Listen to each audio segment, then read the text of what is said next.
जय हिंद साथियों। भ्रष्टाचार मुक्त भारत अभियान में आप सभी का स्वागत है। मैं संजय सिंह चौहान, राजपूत भारतीय, पूर्व लोकसभा प्रत्याशी, लोकसभा क्षेत्र 72 बलिया, राजनेत्री श्रीमती सीमा चौहान राजपूत भारतीय, भावी प्रत्याशी 377 विधानसभा क्षेत्र जहुराबाद गाजीपुर उत्तर प्रदेश, राजनेता श्री नरेंद्र सिंह चौहान राजपूत भारतीय जी की कलम उनकी आवाज़ उनके मुद्दे। दोस्तों, जैसा कि आप सभी ने टाइटल देख लिया है वीडियो में, आज हम बात करेंगे किसान आंदोलन के मुद्दे पर। खासतौर से वीडियो किसानों पर और सरकार की नाकामी छुपाने के लिए बनाई गई है। कैसे सरकार काले अंग्रेजों की तरह हुक्म चला रही है। दोस्तों, इस वीडियो में मैं विस्तार बताने में कोशिश करूंगा, लेकिन फिर भी वीडियो लंबी होने के कारण मोटा मोटी समझाने की कोशिश करूंगा। माफ़ी चाहूँगा, बिल्कुल विस्तार से बनाने में वीडियो बहुत लंबी हो जाती है और अपलोड करने में बहुत ही समय लेता है। मेरे पास इसके लोड करने के कंप्यूटर वगैरह और सुविधाएं अभी उपलब्ध नहीं हो पाया है और मैं मजबूर हूँ खुले आसमान के नीचे वीडियो बना रहा ताकि बड़ी जगह से वीडियो दे सकूँ। बस केवल मुद्दा यह है कि आप सभी तक सही जानकारी पहुँचे। मैं सबसे पहले इन दोनों नेताओं का कहना है, यह दोनों नेताओं ने किसान आंदोलन का जोरदार समर्थन किया है क्योंकि ये लोग किसान पुत्र हैं, इसलिए, और दूसरा सही है इसलिए इन्होंने समर्थन किया है। कल इन्होंने एक दिन का व्रत भी रहा था, किसान उपवास, अन्नदाताओं के सम्मान में। तो आइए वीडियो शुरू करते हैं। बात करूँगा, विस्तार से सुनिएगा, समझिएगा। अगर आपको लगता है कि वीडियो अच्छी है, ये आवाज़ बननी चाहिए, तो आप इस वीडियो को ज़्यादा से ज़्यादा फेसबुक, व्हाट्सएप, ट्विटर, इंस्टाग्राम में शेयर करिए, पेज को लाइक करिए और चैनल को सब्सक्राइब करिए। अगर लगता है कि नहीं, वीडियो भ्रामक बनाई गई है, सही नहीं है, कुछ और ही सही है, तो आप भ्रामक प्रचार से या भ्रामक जानकारी से बचाव करिए। जय हिंद साथियों, किसान बिल का सिस्टम समझिए। एमपीएस चाहे जो भी हो, सरकार जो कानून लाई है, चाहे जैसे भी लाई हो, बस मैं मोटा मोटी बातें बताऊंगा। पहले आपने सुना होगा या जाना होगा या पढ़े होंगे या आपके बाप दादाओं ने बताया होगा कि इस देश पर सदियों से किसी न किसी का राज रहा है। ज़्यादा दूर की बात नहीं करूँगा मैं, उदाहरण के तौर पर अंग्रेज़ों की बात लेता हूँ। जब गुलाम भारत था, तो जब भी कोई संसद या पार्लियामेंट में बात होती थी, यानी आज़ादी से पहले, तो ब्रिटिश हुकूमत क्या करती थी कि कोई भी बिल पास करती थी तो भारत सरकार के, यानी वर्तमान भारत का कोई भी नेता था, तो उनको नहीं बुलाते थे वो संसद में। वो क्या करते थे कि कैसा भी बिल कानून पास कर देते थे और उस पर भारतवासियों पर शासन करते थे। अब सेम किसान की बिल पर बात करता हूँ। जब यह राज्यसभा और लोकसभा में पास किया गया था, तो उसमें किसान का जो प्रतिनिधि होना चाहिए, कोई भी हो, क्योंकि बिल तो किसान से संबंधित था, भाई कानून तो बनना किसानों के लिए।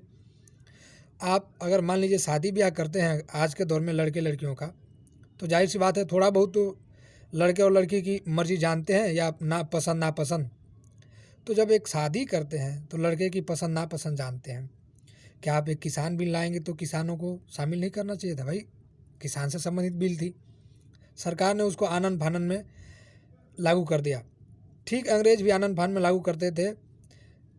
वो यहाँ का जनता का खून चूसने के लिए यहाँ से मटेरियल निकाल के ले जाते थे, किसानों को ज़बरदस्ती फसल उगवाते थे। तमाम तरह की खेतियाँ थी। शुरू में तो उन्होंने थोड़े बहुत दाम दिए थे। अगर जिस भाई सज्जन को लग रहा है कि मैं ऐसे ही अफवाह बता रहा, तो प्राय मेहरबानी करके अगर कोई यूपीएससी, आईएएस, आईपीएस वगैरह की तैयारी कर रहा होगा आपके आसपास पड़ोस में, या कोई टीचर होगा, तो 2-3 किताबें आती हैं। एक तो आधुनिक भारत का इतिहास, प्राचीन भारत का इतिहास और आज़ादी के बाद का भारत का इतिहास। और एनसीईआरटी की किताबें भी आजकल न्यू और पुरानी चल रही है। आप चाहे तो बहुत सारे वीडियो पर भी इन किताबों के विस्तृत जानकारी है और किताबों में भी हार्ड डिस्क में है, वहाँ से भी पढ़ के देखो और समझ सकते हैं कि बात कही कैसे जा रही है और क्या सही है। ठीक वैसे ही अंग्रेज़ शुरू में तो दाम ठीक दिए, शुरू के दिनों में दिखावे के लिए, लेकिन बाद में अंग्रेज़ों ने बिल्कुल ही भारतवासियों को निचोड़ दिया था। लास्ट में क्रांति लानी पड़ी थी और गुलामी की जंजीरों को तोड़ना पड़ा था। आइए बात करते हैं अब जनरली मुद्दों पर। शुरू में जियो आया था, उसने फ्री लॉन्च किया और बीएसएनएल जो भारत सरकार की कंपनी है, बिल्कुल उसका बेड़ा कर दिया। यहाँ तक कि मैं मानता हूँ थोड़े बहुत अच्छे डेटा या और कंपनियाँ झुकी, लेकिन केवल एक कंपनी ने शुरू में जनता को लाभ पहुँचा और बाद में वही जनता को हानि पहुँचा रही है। ये ऐसे ही है किसान बिल। शुरू में आपको लगेगा, जैसे समझिए एक सरकारी हॉस्पिटल है, एक प्राइवेट हॉस्पिटल है, आपको दोनों जगह लगता है कि इलाज नहीं हो पाता है। तो जो गरीब आदमी है वो सरकारी हॉस्पिटलों की तरफ भागता है, जो बहुत ज़्यादा अमीर है वो प्राइवेट की तरफ भागता है। लेकिन जब बिल्कुल निचोड़ जाता है इलाज कराते कराते, वो भी सरकारी की तरफ भागता है। अगर प्राइवेट हाथों में चली जाएगी तो आप मानिए मनमाने ढंग से शुरू में तो दिखावे के लिए थोड़े बहुत महंगे दामों में खरीदारी कर लेंगे, लेकिन बाद में औने पौने दाम से आपको मजबूर करके खरीदेंगे। जैसे समझिए आप अपने आसपास क्षेत्रों में देखिए, अगर नहीं देखा होगा तो आज सुबह उठिए, जाइए, कोई भी नियर नज़दीक मंडी होगी जानने की कोशिश करिए। किसान अपना कोई भी सब्जी, दाल चावल या कोई भी सामान मार्केट में लेके जाता है तो वहाँ खुदरा आढ़तिया या व्यापारी बैठा रहता है। ले जाने पर उसका दाम का वही रेट लगाता है, कभी 2 रुपये किलो, कभी 5 रुपये, कभी 10 रुपये, कभी 20 रुपये किलो, ऐसे ही करके लगाता है। लगा लुगा लिया, उसके बाद में जो भी 500, 600 या 1000 का बेचा तो उसका वो टैक्स काटता है। अपना टैक्स बोलेगा, बैठ के हमने दाम लगाया जो भी किया तो 100-200 उसका। उसके बाद वो बोलता है कि जो ये पालदारी वगैरह जो तौलाई नाप तो इसका, और जो थोड़े बहुत उसके वर्कर लगे हैं उसका। मतलब काट पीट करके किसान को 1000 की जगह 500 ही आते हैं। तो भारत में 90% मझले और पिछड़े किसान हैं। मझले पिछले ऐसे में बोल रहा है कि सभी किसान जमींदार किसान नहीं हैं। किसी के पास 1 एकड़ की ज़मीन है, किसी के पास 2 एकड़, किसी के पास 5 एकड़ है, किसी के 4 एकड़, बीघा में समझ लीजिए किसी के पास 2 बीघा, 4 बीघा, 5 बीघा, और बहुत सारे किसान हैं 300, 200, 500 बीघे के। वो तो एक तरह से उद्योगपति समझ लीजिए। लेकिन भारत की लगभग आबादी के हिसाब से 70 से 80% किसान जो है कि वो बिल्कुल निम्न वर्ग में है। जाति धर्म की बात नहीं कर रहा मैं, एक माप तोल बता रहा है कि जिनके पास ज़मीनें कितनी है, 1 एकड़, 2 एकड़, 5 एकड़। अब ये किसान तो अपना परिवार को पहले पाल लेंगे, परिवार के पालने के बाद थोड़ा बहुत जो बचेगा उसी को बेचते हैं। अब सरकार तो घपलाबाजी कर रही, बिल उल्टे सीधे ला करके। अब आप सोचिए, यह किसान, सरकार बोलती है कि नहीं इस राज्य से दूसरे राज्य में कहीं भी ले आके बेच दीजिए। अब मान लीजिए एक किसान का बचा खुचा 4 कुंटल बच गया, और फॉर एग्जाम्पल समझा रहा, सपोज मान लीजिए हरियाणा का हो, यूपी का हो, बिहार का हो, दिल्ली का हो।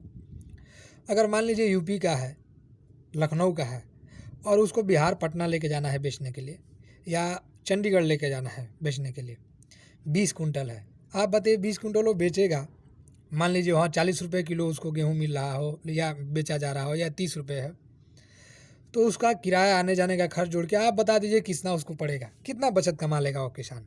ये तो हवाबाजी हो गई कि एक राज्य से दूसरे राज्य ले जाके बेच सकते हैं।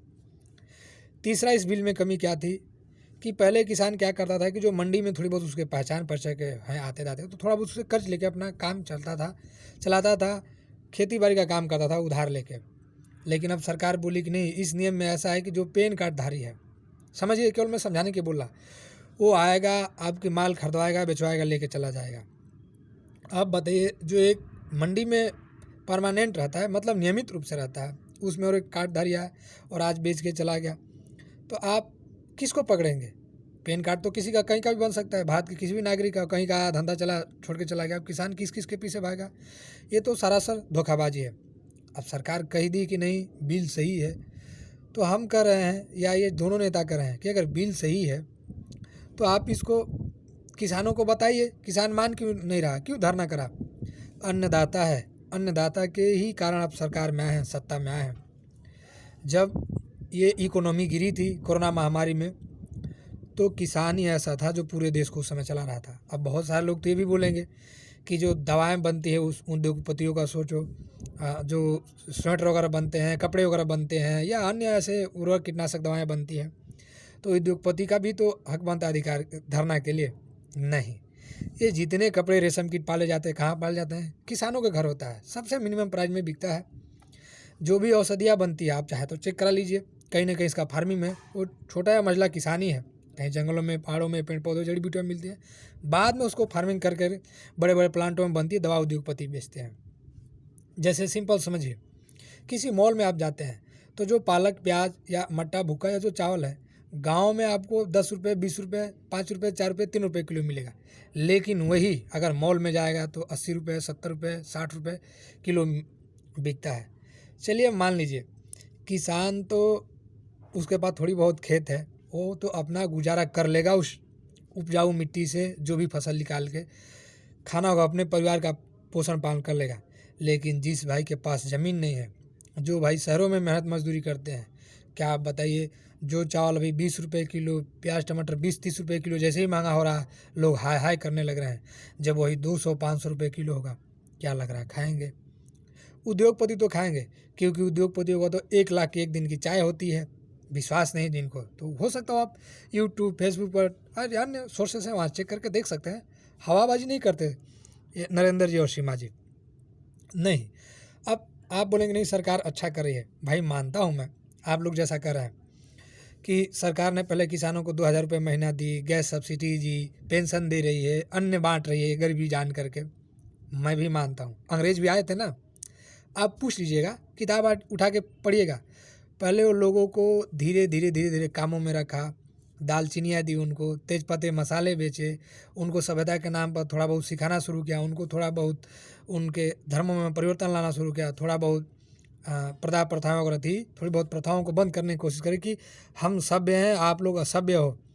और धीरे धीरे यही काले अंग्रेज मुट्ठी भर थे और इतने बड़े भारतवर्ष को गुलाम बना लिया। यही अंग्रेज धीरे धीरे भारत के टुकड़े टुकड़े करते चले गए, माताओं बहनों की इज्जतें लूटी। यही है वो काला बिल, किसान काला बिल जो बात कर रहे हैं। अब बहुत सारे लोग बोलते हैं कि नहीं, सीमा जी और नरेंद्र जी गलत बोल रहे हैं, और जो है कि आतंकवादी खालिस्तानियों से मिले हुए हैं, इन्होंने दलाली की है। भाई जो आज ईमानदार बन रहे हैं ना, जिनको ज़्यादा देशभक्ति लग रही है, जय श्री राम का नारा देके, हिंदू मुस्लिम भारत पाकिस्तान देके, अंग्रेजों का ये मुखबिर हुआ करते थे। ये जितने भी और संस्था और संगठन वाले हैं ना, इतिहास उठाकर देख लीजिए, किताबें पढ़िए यार, अनपढ़ों की तरह काम मत करिए आप लोग, दूसरे की सुनी बात। आप पढ़े लिखों से वो अनपढ़ किसान अच्छे हैं जो इस बिल के विरोध में धरना दे रहे हैं। आप पढ़े लिखे आइए इनके सम्मान में। अगर अन्न खाते हैं, थोड़ी बहुत आपको अन्न की शर्म है, तो आप आइए किसान आंदोलन को ज़्यादा से ज़्यादा प्रोटेस्ट करिए, उसको बढ़ाइए। यही किसान वोट देता है, अपना कीमती वोट दे करके कि हमारी सरकार हमारे लिए अच्छा करेगी, तब आप सत्ता में आते हैं। लेकिन आप वोट पा करके भूल जाते हैं, अफवाहें फैलाते हैं, तरह तरह का लुभावना लालच देते हैं। अगर आप इतना ही ठीक होते तो दूसरी जगह रैलियों में जाके बात कर रहे हैं, कहीं बनारस से बोल रहे हैं, कहीं दिल्ली से बोल रहे हैं, कहीं लखनऊ से बोल रहे हैं। यार किसानों के पास क्यों नहीं जा रहे हैं? आपके प्रतिनिधि मीटिंग पर मीटिंग, डेट पर डेट, दिनांक पर दिनांक दिए जा रहे हैं। क्या मजाक बना दिया यार? जब आपने लागू किया था आप संशोधन कर रहे हैं। संशोधन किस बात का? जब आपको पता लग गया कि संशोधन करें यानी गलत है, तो भैया रद्द करिए ना इस बिल को। किसान जैसा करा वैसा करिए। अगर लग रहा है कि नहीं गलत है, तो आप बिहार में पूछ लीजिए, जो बिहार की जनता है, 15 साल पहले वही जो आज का रूल लागू हो रहा ना पूरे भारत पर लागू हुआ था। बिहारी भाई अपने दामों पर नहीं बेच पाते हैं। एक यार कपड़ा व्यापारी मामूली से मामूली कपड़ा तैयार करता है और बेचता है उसको 200, 500, 1000 का। और एक किसान यार अपना आलू उगाता है, टमाटर धनिया उगाता है, हल्दी मिर्च जो भी है, और उसको यार दूसरे के भरोसे बिचवाता है। उसके सरकार जो एक रेट लगाते हैं। मात्र 6% जो MPS है ना, मात्र पूरे भारत में 6% खरीदारी करता है। खासतौर से उत्तर प्रदेश, पंजाब, हरियाणा जैसे राज्यों में। थोड़ा बहुत हरियाणा पंजाब तो अग्रणी राज्य है। उत्तर प्रदेश, बिहार, मध्य प्रदेश में देखिए कृषि प्रधान लोग देश बोलते हैं कि इस बात का यार, किसान का मतलब कृषि प्रधान, यानी किसान है तभी यह देश है। अब आप ही लोग इसको मार रहे हैं, लूट रहे हैं और बोल रहे हैं कि नहीं है क्या नोटबंदी से ये फ़ायदा हुआ, GST से ऐसा हुआ। भाई GST वालों से पूछिए, आप भी जब कहीं टैक्स पेयर करते हैं ना, GST का इतना काट दिया, कैसे झंझाहट मन में आती है। नोटबंदी हुई, लोग बोलते थे आतंकवादी मार जाएंगे, काला धन वापस आएगा। भाई धन तो आया नहीं, लेकिन 3 मोदी नाम के बेचारे, नीरव मोदी, कौन संभाल लिया मोदी, भाग गए, यानी भाग गए। सही कह रहे हैं ये लोग नेता, जो ये नरेंद्र जी, सीमा जी कह रहे हैं ना, भाग गए। अब आप मानेंगे नहीं इस बात को, आप लोगों के दिमाग पर अंधभक्ति चढ़ी हुई है, चश्मा लग गया है। बहुत सारे लोग तो किसी को अंधभक्त बोल रहे हैं, किसी को गोबर भक्त बोल रहे हैं, कोई चाटुकार बोला है, कोई चमचा बोला है। मीडिया भी बिकाऊ है, पक्षपात कर रही है, केवल सरकार के फेवर में बोले। स्वर्गीय प्रधानमंत्री चौधरी चरण सिंह ने बोला था कि जिस दिन ये मीडिया वाले मेरा विरोध करेंगे, उस दिन जनता समझ लेना कि मैं आप लोगों का हूँ, और जिस दिन मेरी तारीफ करने लगे, सोचना मैं बिक गया, उस दिन तुम लोगों का मैं नहीं हूँ। यही आज की सरकार है। आज के सरकार में जितने मीडिया बिकाऊ हैं, पत्रकार का नाम की चीज़ ही नहीं है, सरकार पर उंगली ही नहीं उठा रहे हैं। किसान परेशान है, बेचारा ठंड में ठिठुर रहा है, कोई आवाज़ ही नहीं बढ़ रहा है। जगह जगह शासन इनको परेशान कर रहा है। यह सरासर गलत है, अन्याय है। जितने भी इतने मंत्री बन बैठे हैं, ये सरासर अन्याय है। इस बिल का हम विरोध करते हैं। हम मांग करते हैं सरकार तत्काल प्रभाव से इस बिल को हटाए। आप सिस्टम को समझिए। लोग बोलते थे कि नोटबंदी से फ़ायदा हुआ है, गिना दीजिए। उसमें बोलते थे कि चिप लगी होगी, नहीं मालूम है तो 2-4 पत्रकार हैं, एक उसमें रूह-बिका लियाकत है। रूह-बिका लियाकत लोग बोलते हैं, चाहे तो उनके 1-2 वीडियो देख लीजिए। डेली डीएनए करते हैं सुधीर चौधरी जी, आप चाहे तो इनका इतिहास देख लीजिए। जेल में रहे, ताड़ी पार रहे, बहुत सारा से लोग हैं, मैं नाम नहीं लेना चाहता जानबूझकर, पर भावुकता बस इनके एग्जाम्पल दे दिया। इन्होंने बहुत सारे नोट के फ़ायदे गिनाए थे, लेकिन उस समय सरकार फेल थी। अपनी कमियों को छुपाने के लिए नोटबंदी करी, यही काम था। सरकार आज भी फेल है। कई घोटाले सरकार ने करे हैं, लेकिन उनको छुपाने के लिए किसानों को परेशान कर रही है, और केवल ये बड़े बड़े उद्योगपतियों को फ़ायदा पहुंचा रहे हैं। आप देखिए, अभी बिल पास हुआ ही नहीं था, तभी गोदाम बन गए थे। किन के? भाई, जिनको इन्होंने टाटा बेची, जिनको इन्होंने एयरपोर्ट बेच रहे हैं, रेलवे बेच रहे हैं, सरकारी कंपनियां बेच रहे हैं, उनकी सब कुछ बना रहे हैं। तो ये अमीरी गरीबी की खाई है। दिन पर दिन अमीर अमीर होता जाएगा, गरीब गरीब होता जाएगा। मित्रों, इस वीडियो में बहुत है समझाने के लिए, लेकिन समय के अभाव में मैं विस्तार से न बात करते हुए आज इतना ही कहूँगा। नेक्स्ट वीडियो मैं बहुत जल्दी लेके आऊँगा। बहुत दिनों बाद मैं व्यस्तता के कारण भ्रष्टाचार मुक्त भारत अभियान का वीडियो नहीं लेके आ पा रहा था, तो इस वीडियो को ज़्यादा से ज़्यादा शेयर करिए, किसान आंदोलन का समर्थन करिए और इस बिल का विरोध करिए। आज के लिए इतना ही। जय हिंद, जय भारत।